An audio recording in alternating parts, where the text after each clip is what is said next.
Tan Sri, good morning and welcome to DayakDaily in Sports On edition for this week. Yeah. Good morning, Peter. There's a lot of issues coming up, and one of them now, things that people are asking and keep on asking is, how do you describe the role of GPS in the current Perikatan Nasional government? GPS played a very critical role in the establishment of Perikatan government. Without GPS, there will be no Perikatan government. And without GPS, there will be no Tan Sri Muhyiddin Yassin as the Prime Minister. If we have no Prime Minister, there will be a big problem, because immediately after he was appointed as the Prime Minister of Malaysia, COVID-19 attacked us. And we are lucky that we have a government of the day that look into it. And the Perikatan Nasional is lucky that they have GPS to make it possible. In your personal view, how do you rate or how do you see our ability to tackle COVID-19? I think Malaysian government did very, very well in tackling COVID-19. And Tan Sri Muhyiddin, I think, doing it very, very well. And so is the medical department in handling it. But the most unfortunate, of course, that we are not very well known at international level in the ways that we are tackling COVID-19. I think it is world class, but the world do not understand it, do not see us. But to me, it doesn't matter. The fact that we can tackle COVID-19, and that's what counts. It doesn't matter whether we're number 1 or number 100, it doesn't matter. But we're tackling it correctly, and that's what counts. Yeah, come back to this national issue again. We are part of the Sarawak. GPS is part of the PN government, and PAS is there, and people said it is better to work with PAS rather than DAP. Is it true? No, it is correct, because PAS may have their religious belief, Islamic religious belief, but they do not force on you. Religion is something that between you and your God. I can ask you, hey, Peter, do you want to be Christian with me? It's up to you to decide whether you like it or not. But that's what happened is PAS does it. Of course, they try that. For PAS, that's what they are. I think that's inborn in them, to get as many possible Muslim as possible to be with them. But at the end of the day, it's the person that you talk to who finally decide. However, DAP is different. They are politically very arrogant. It's not very healthy for the nation. I'll give you one example. Lim Guat Eng came and said that Sarawak in 3 years' time will go bankrupt. So what he say is the finance minister has a very serious impact on the economic standing of Sarawak. Now, how do you fight that? Because the vibration of that statement is very dangerous to Sarawak. Therefore, we do not deal with political arrogance. I would prefer dealing with people who want to preach their religion to us, but in the same time, they are not forcing. They're not forcing. The ability to say yes and no lies on me as a person. Come back to Sarawak politics, the issues and facing your party, PRS, and also GPS, that you might have to tackle this time around? Yeah. GPS as a group has no issue, provided that we must work together as a group. Macam the analogy is we have one captain, that is Datuk Petinggi Abang Johari. All of us are paddlers. Make sure when you paddle in the same direction. That is very important. Jangan yang satu paddle forward, satu paddle backward, then will not move. But I believe under the captainship of Datuk Petinggi Abang Johari, we can do that because he has the mean, he has the vision to get us together as one. I think that is very important. And I'm very confident the GPS will get what we have now, if not even better, come PRN 12. Okay. The claim that you say no dam, no road. Can you elaborate on this? Okay, it was not from my mouth. No dam, no road. But what is important is that people build road, the government build road if there is something at the other end, so-called, if there's gold at the end of the rainbow. I give one example, Baram. Baram Dam was to be built. It cost no less than 700 million to build a road. But the people of Baram said, no, we don't want the dam. If we don't want the dam, then people said, what is the use of me building the road? There is the connection between the dam and the road. So kalau dia cakap, if there's no dam, the government said, no need for me to build a road in that case.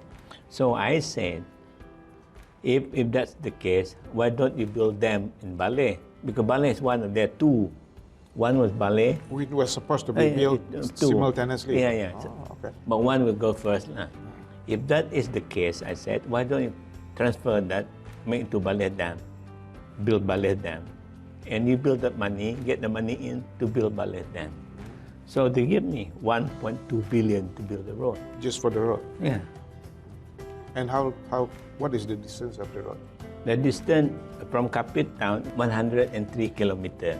And the cost of the road? The cost in all, the one I'm talking about, 1.2 is from shorter version, 73 kilometers. Mm-hmm. But we built also from Kapit, cost maybe approximately 1.5 billion.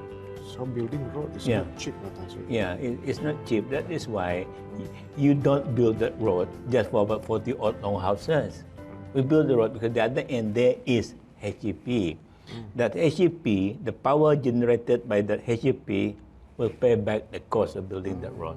That I think I'll point this out, that the construction of Bakun Dam was very badly designed, very badly planned by the federal government that built Bakun Dam. When Bakun Dam was built, Blaga town was completely ignored. There was no road that connect the Bakun Dam, which is about 40 kilometers downstream, to Blaga town. Because of that, the Blaga town people are very angry. We sacrifice our land, we sacrifice our livelihood so that you can build Bakun Dam. But they are not connected to Bakun Dam. What it does is, they must connect Blaga town to Bakun Dam. Because Bakun Dam was connected to Bintulu, you know. So kalau Bakun Dam, Blaga is connected to Bakun Dam automatically Blaga is connected to Bintulu now. So now people said, we want to be connected to Blaga, to Bakun Dam, at the same time to Bintulu. So because of that, I myself included, we asked as a YB of that area, Datuk Liwan Lagang, Datuk Billy Abid, then who was the Menteri, who was the MP for Ulu Rajang, and myself said, I asked Jiwamoni to build the road.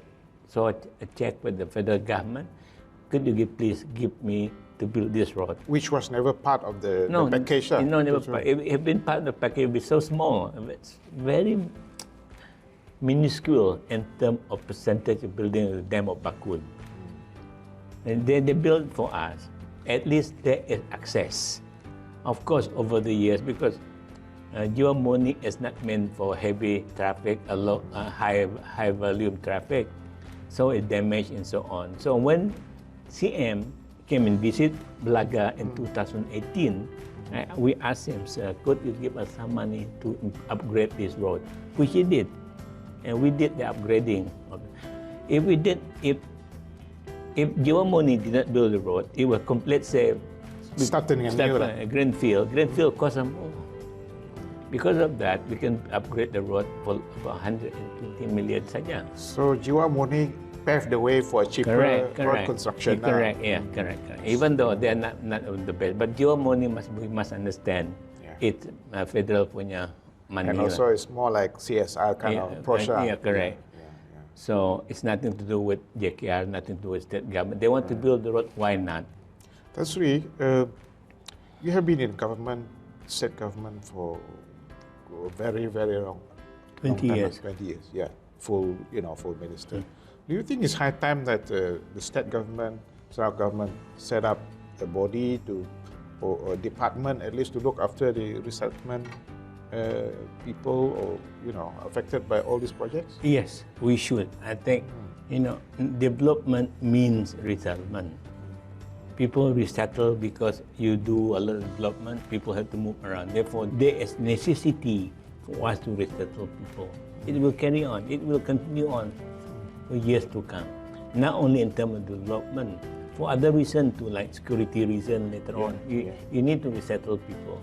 But you must, I agree with you, you must have a department on its own that handle resettlement. So at the moment tak ada lah. Tak ada. So I'm the chairman of Bakun resettlement program.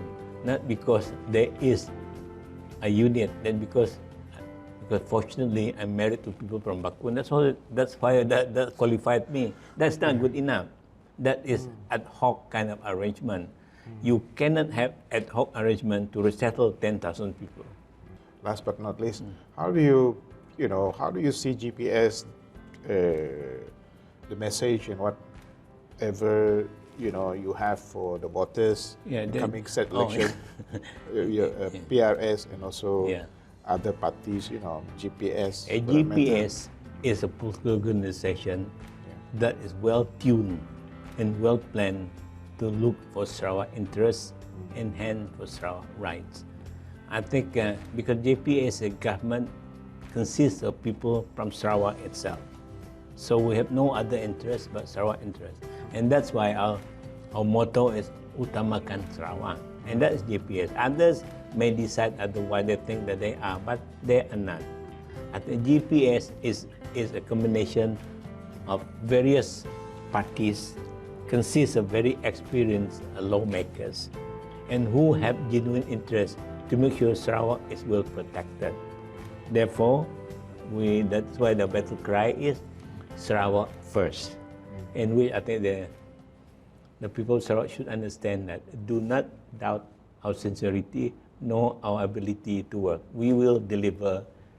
We will say and we will deliver to you when the time comes. Thank you very much. Thank you very much, Tan Sri, for your time. Thank you.